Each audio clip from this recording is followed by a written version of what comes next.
Hi, Scott Machine Gun Dad. Welcome back to the channel.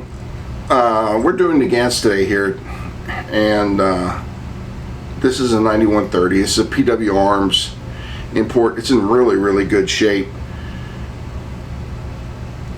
We're gonna have to take a close-up of it because the big important thing to see, I mean, there's 1,000 Gants, probably a couple million Gants out there, is that this is what not only does it have an import mark, it has an applied serial number. In other words, the serial number of the gun is either in Cyrillic or another language that the ATF won't recognize, so PW Arms engraved their own, assigned a serial number to it and engraved it on the receiver.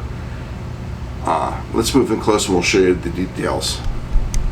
We moved in close on the 9130. Right here is your PW Arms engraving, and you can see there's a serial number they added because the serial number isn't readable to the ATF.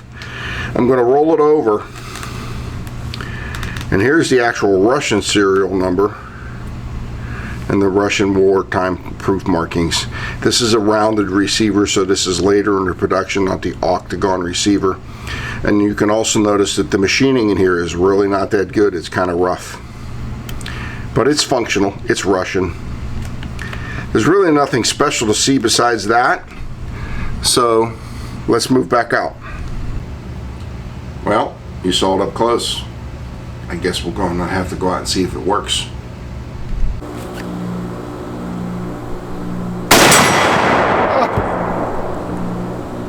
Shoot it on the ground. Oh, damn.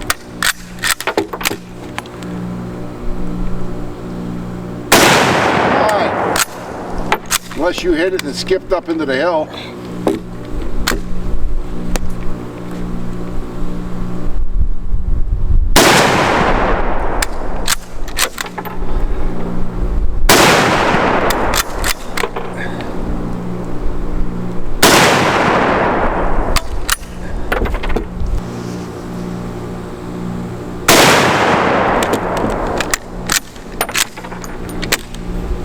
Was I high? I didn't even see the dirt pop.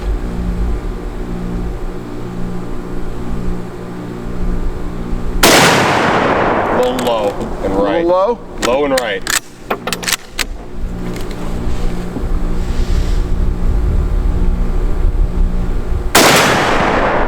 I'd say I hit it. Middle right corner of the target.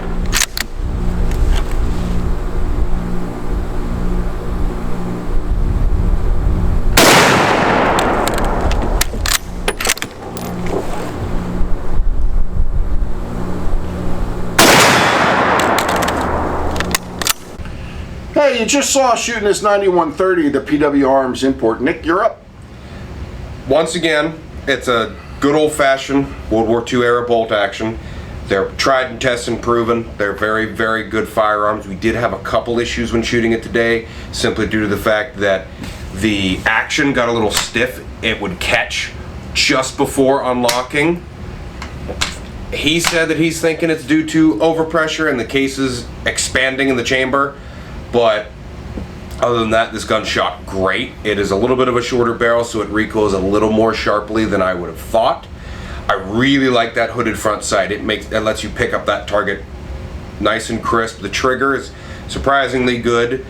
The import marks on it are pretty fascinating, especially due to the fact that they have the applied serial number. Yeah, the applied serial number. He's smarter than I am. Sorry. Surprisingly comfortable gun to shoot. I really did enjoy it. For me, in the Gant, once you get away from the true Gant, which is to me the 91, the 9130 is a great gun for what it is, which is give it to somebody who's not educated and they can fight with it.